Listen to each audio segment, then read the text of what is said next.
Hello everyone, it's Jen from Old Tinker's Studio. In this tutorial we will be learning about the viewport shading and units in Blender 2.83.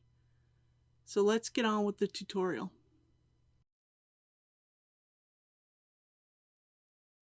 In the viewport, the grid lines that are further from you appear closer together and they fade off into the distance. Also remember, in order to edit the mesh, you need to be in edit mode. If you want to select only vertices, you can either click on the vertex icon, or you can use 1 at the top of your keyboard. To select only edges, click on the edge icon, or use the 2 key at the top of your keyboard. To select only faces, click on the face icon, or use the number 3 at the top of your keyboard. Now, under the Gizmo options, navigate refers to the gizmo in the upper right corner, which can be used to rotate the scene. You can also choose which gizmos that you want to have displayed.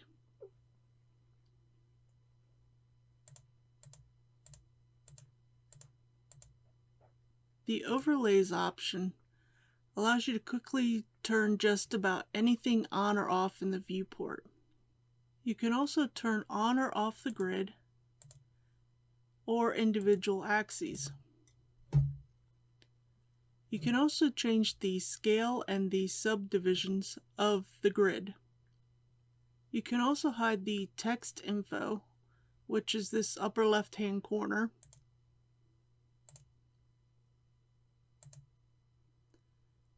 And you can also hide annotations and the 3D cursor. You can hide various objects like extras, for example, the camera and the light, the relationship lines, the outline selected, bones, motion paths, or origins. Under the geometry section, you can control the wireframe, meaning how much of the wireframe is visible at any one time. Face orientation shows you which way the normals are facing. Motion tracking is used for animation. More about that later. These are basic overlays, but the options will change depending upon which workspace you're in and which object you have selected. The X-ray mode allows you to see your entire mesh, even though you are in solid mode. Next to the X-ray mode, you have 4 viewport shading modes. These modes can also be accessed by hitting the Z key and opening the Pie menu.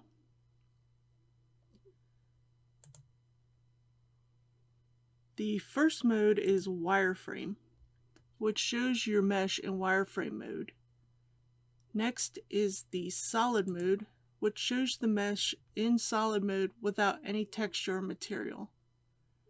Third is the material preview or look dev mode, which allows you to see colors, materials, and textures. Fourth is the rendered mode, which allows you to see what your scene will look like when it is rendered. In Blender 2.8, the default unit of measure is metric. In the Scene tab, you will find the Units section.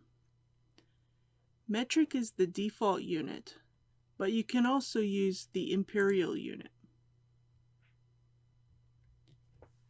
If you use the metric system, you can change the length to meters, centimeters, etc. And that is what Blender will use throughout the scene. If you're using the imperial system, you can change the length to feet, inches, etc.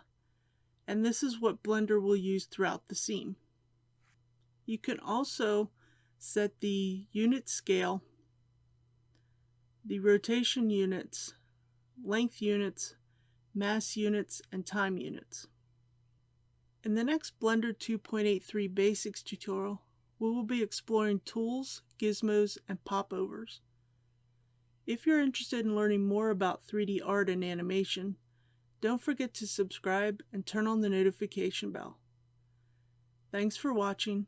Have a good day.